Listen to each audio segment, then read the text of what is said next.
پہلو کو جو عورتوں کا ہے اس پہلو کو فاطمہ زہرا نے کس طرح سے پورا کیا. جب بھی عورت پیدا ہوتی ہے سب سے پہلے بیٹی کی شکل ہے, آگے بڑھ کر زوجہ کی شکل ہے, تیسری شکل اس کی ماں کی شکل ہے. یہ تینوں پہلوؤں کو 18 سال میں اس بی بی نے اس خوبصورتی سے پریزنٹ کیا کہ دنیا انسانیت ختم ہو جائے گی لیکن ایسی مثال نہیں پیش کرے گی. بیٹی ایسی بنی کہ خود سرکار تو عالم تعظیم کو اٹھ جاتے ہیں. اب میں آپ سے علماء سے سوال کرتا ہوں, سنت کیا ہے بھائی؟ سنت کس کو کہتے ہیں جی؟ سنت عمل رسول کو کہتے ہیں. آج کسی مولوی میں یہ دم نہیں ہے یہ کہے کہ باپ کا بیٹی کے احترام کے لیے کھڑے ہو جانا سنت ہے, نہیں کہتے. تو معلوم ہوا یہ احترام جو ہو رہا تھا بیٹی کی حیثیت سے نہیں تھا, وہ جو نبوت کا حصہ پورا ہو رہا تھا اس نبوت کے حصے کو پورا کرنے والی فاطمہ زہرا تھی. لازمی تھا کہ وہ ایکول پارٹنر کا احترام کرے.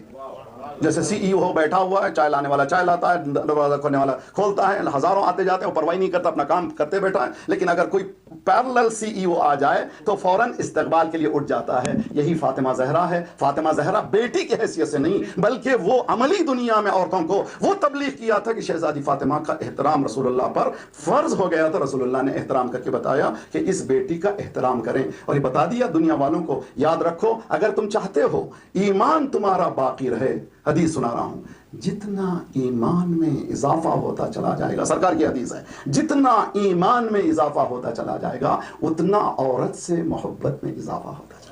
کہیں پر نہیں ہے, کسی پر کسی لیڈر کے پاس جائیے, ایسی چیزیں بتائی نہیں گئی ہیں جو 1400 سال پہلے بتا چکا ہے, اور وہ پھر بتانے والا کوئی نہیں ہے, اس لیے کہ جو کہہ دیتا وہ حرف آخر الیوم اکملت لکم دینکم, وہ جو بتایا کامل بتایا, اکمل بتایا, اور بتانے کے بعد اس میں امینڈمنٹ کی کوئی گنجائش نہیں ہے. لن تجد لسنت اللہ تبدیلا, لن تجد لسنت اللہ تحویلا. عزیزان گرامی, فاطمہ زہرا نے بیٹی کی حیثیت سے وہ کام انجام دیا کہ باپ تعظیم کر رہا ہے, زوجہ کی حیثیت سے وہ کام انجام دیا. جب آخری لمحات آئے فاطمہ زہرا نے سے مولا کائنات نے کہا, فاطمہ میں تم سے شرمندہ ہوں, مجھے کہنے دیجیے. علی وہ جب مسلح پہ جاتا ہے تو مسلح شرمندہ, جب میدان جہاد میں جاتا ہے تو میدان جہاد شرمندہ, جب سخاوت کرتا ہے تو سخاوت شرمندہ, جب عبادت کرتا ہے تو عبادت شرمندہ. کائنات علی کی شرمندہ, لیکن علی فاطمہ کے پاس آتا ہے, کہتا ہے کہ میں تم سے شرمندہ ہوں. یعنی بتایا عورتوں کو کہ تم ایسی زندگی بسر کرو کہ جاتے ہوئے تم شوہر کی شرمندہ نہ رہو بلکہ شوہر تمہارا شرمندہ رہے.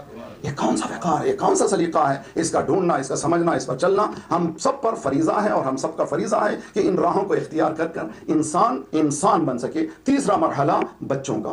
اللہ رکھے بہت کو خدا نے دولت دی ہے, ان کی دولتوں میں اضافہ ہوتا رہے, لیکن دولت بٹوریے نہیں, بٹورنے کا نام دولت نہیں ہے, حلال کمانے کا نام دولت ہے. حلال کمانے والا آسان کام نہیں کرتا, بلکہ حدیث میں ہے کہ رزق کے 70 جز ہیں, سب سے افضل جز حلال کمانا ہے. حلال کمانا یعنی کسی سے لوٹنے کا نہیں ہے, لٹا دینے کا نام ہے. حلال کمانا آسان کام نہیں ہے. فاطمہ زہرا کا تیسرا پہلو اس طرح سے کامیاب رہا جس کو ماں کہتے ہیں. کتنے ہم لوگ ہیں, ابھی 2 سال 3 سال کا بچہ ہوا, کس کے حوالے ہو گیا ابھی وہ بچہ؟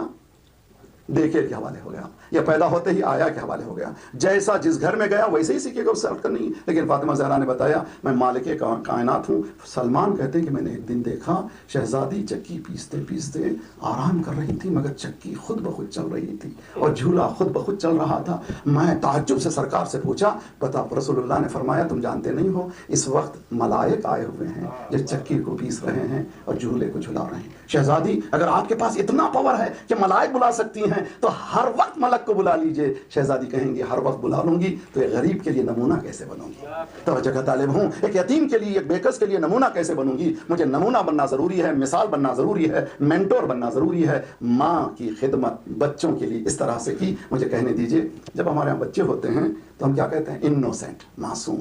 ابھی پیدا ہوا معصوم بچہ ہے, 1 سال کا معصوم, 2 سال کا معصوم, 3 سال کا معصوم, 4 سال کا معصوم, 5 سال کے بعد ذرا سا جھجک جاتے ہیں کہ اب معصوم کہیں بھی یا نہ کہیں. اس کی عصمت کو کس نے چھین لیا, اس کی عصمت کو, اس کی پیورٹی کو کس نے چھین لیا؟ تو معلوم ہے ماحول نے اس کی پیورٹی کو چھین لیا. سب سے پہلے چھیننے والا پیرنٹس ہیں. بچہ ٹیلی فون بج رہا ہے, جیسے ہی ٹیلی فون اٹھایا باپ